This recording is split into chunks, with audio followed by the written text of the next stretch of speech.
Please මේ කරන වැඩේ ඔයාලා නවත්තන්න. මගේ පැත්තෙනුත් මොකද උනේ කියලා ටිකක් අහන්න. මං ජරාමිනිහෙක් නෙමෙයි.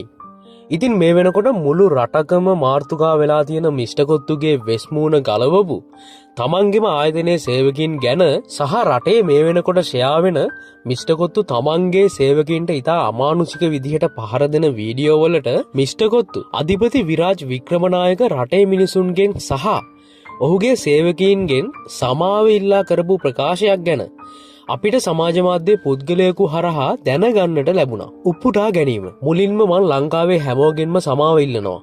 ඒත් ඔයාලා දන්නේ නැති දෙයක් මෙතන තියෙනවා. මම මේ දේ කියන්නේ හරිම කලකිරීමෙන්. මොකද මං දන්නවා එක වීඩියෝ එකක් නිසා ලංකාවේ හැමෝටම මාව දැන් පිළිකුල් වෙලා. නමුත් මගේ පැත්තෙනුත් මේ දේ ගැන අහන්න. මං නරක මිනිස්සෙක් නෙමෙයි. මගේ අවුට්ලට් වල ගොඩක්ම වැඩ කරන්නේ පාරේ රස්තියාදු ගහපු රස්සාවක් නොකරපු ඔහේ ඉන්නම් වාල හිටපු ළමයි. මං ඒ කොල්ලෝ ටිකට අනගහලා රස්සා දුන්නේ. උන්ගේ අනාගතය හදන්න. නැතුව ගහලා බැනලා රිද්දන්න නෙමෙයි.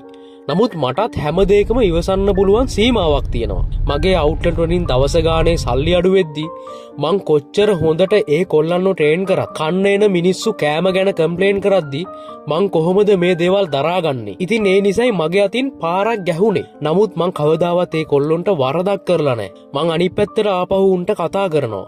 මගේ හිතේ කහටක් නෑ. කිසිම දෙයක් හරි හැටි නොදැන මිනිස්සු මට කතා කරන්නේ. උපුටා ගැනීම අවසන්.